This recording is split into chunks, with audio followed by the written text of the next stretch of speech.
तो उसी जनसंख्या को दबाने के लिए और कुर्मियों को जो है आदिवासी के सूची से नाम हटाने का काम पूर्व के सरकारों ने, पूर्व के राजनेताओं ने किया है। मांग सही है। ये मांग जो है एकदम उचित है। कुर्मी को आदिवासी के सूची में शामिल करना चाहिए, लेकिन हेमंत सोरेन सरकार इसको नहीं करेगी। ये मेरा पक्का विश्वास है, ये किसी हालत में नहीं करेगी। केंद्र सरकार भी अगर करेगी तो मजबूर, जब तक कुर्मी नहीं करेंगे, कुर्मी जब तक एक मंच में नहीं आएंगे, एक जगह इकट्ठा होकर हुंकार जब तक नहीं मारेंगे, तब तक जो है कोई सरकार आपके पक्ष में झुकने वाली नहीं है। धन्यवाद। झारखंड सरकार अगर ईमानदार है, हेमंत सोरेन सरकार अगर ईमानदार है, तो जातिगत जनगणना जो है झारखंड में जिस प्रकार बिहार में माननीय नीतीश कुमार की सरकार ने लिया है, उसी प्रकार यहाँ भी जातीय जनगणना होनी चाहिए।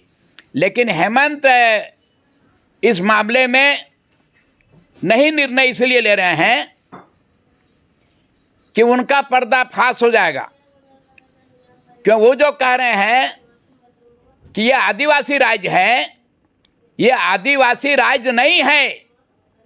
आदिवासी भी इस राज्य में हैं, जिनकी अहम भूमिका है।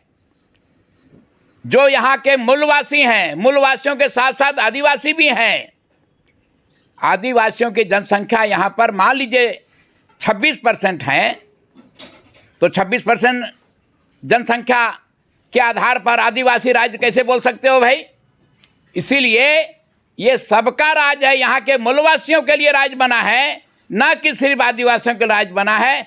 इसीलिए मैं कहना चाहता हूँ कि हेमंत सोरेन सरकार अगर ईमानदार है, जातीय जनगणना कर ले और पता कर ले कि आदिवासियों की जनसंख्या झारखंड में कितनी है और किस आधार पर वो आदिवासी राज्य कह रहे हैं। कुर्मी की जहाँ तक बात है,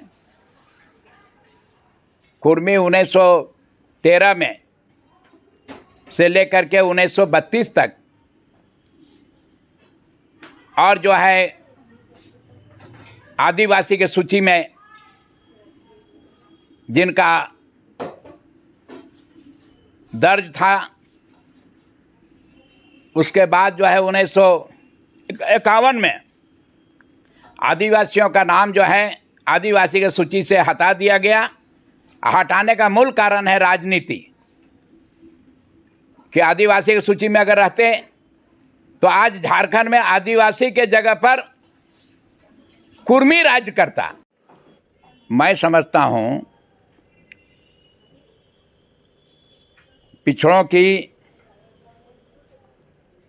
जनसंख्या झारखंड में 56% से अधिक है। उसको ध्यान में रखते हुए राज्य पिछड़ा वर्ग आयोग ने भी सिफारिश किया था कि 36% से लेकर के 56% तक आरक्षण जो है पिछड़ों को राज्य में दिया जा सकता है। सुप्रीम कोर्ट का भी ये डायरेक्टिव है, निर्णय है कि जनसंख्या के अनुपात में पिछड़ों का आरक्षण घटाया बढ़ाया जा सकता है। और महामहिम राज्यपाल ने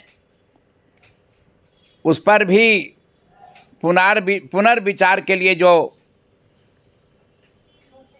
अपनी राय दे रहे हैं, मैं समझता हूँ गलत है। 27% आरक्षण जो हेमंत सरकार ने विधानसभा में पास करने का काम किया है, उसको अविलंब लागू करना चाहिए। संविधान प्रदत्त है। सुप्रीम कोर्ट का भी ये निर्णय है 2012 का, जिसके अनुसार जो है राज्य सरकारें पिछड़ों के जनसंख्या के अनुपात में पिछड़ों का आरक्षण घटा बढ़ा सकती हैं। रही बात झारखंड में, राज्य में जो आदिवासी हैं उनको जितनी जनसंख्या है उतने अनुपात में उनको आरक्षण मिलना चाहिए। वो हेमंत सरकार ने गलत कदम उठाया है, गलत निर्णय लिया है। पिछड़ों का आरक्षण, ये आदिवासियों का आरक्षण यहाँ पर, शेड्यूल्ड ट्राइब का आरक्षण यहाँ 26% उनका जनसंख्या है, तो उनका 26% होना चाहिए, जिसको हेमंत सरकार ने 28% किया है। तो ये संविधान के विरुद्ध इन्होंने निर्णय लिया है। लेकिन 27% आरक्षण जो पिछड़ों के लिए निर्णय लिया है, ये संविधान प्रदत्त है, सुप्रीम कोर्ट के निर्णय के अनुसार है। इसलिए अविलंब इसको जो है लागू करने पर सहमति देना चाहिए। धन्यवाद। महामहिम राज्यपाल महोदय ने 1932 को आधारित स्थानीयता नीति जो राज्य सरकार ने विधानसभा से पास किया है, जिसे राज्य सरकार को झारखंड में लागू करना चाहिए था, लागू नहीं कर केंद्र सरकार को भेजने का निर्णय लिया है, और जिसके तहत महामहिम राज्यपाल के यहाँ यह विधेयक सहमति के लिए गया था। महामहिम राज्यपाल ने संविधान के अनुच्छेद 16 का जिक्र किया है। मैं समझता हूँ संविधान में किसी भी राज्य को, चाहे बिहार हो, चाहे झारखंड हो, चाहे उड़ीसा हो, किसी भी राज्य को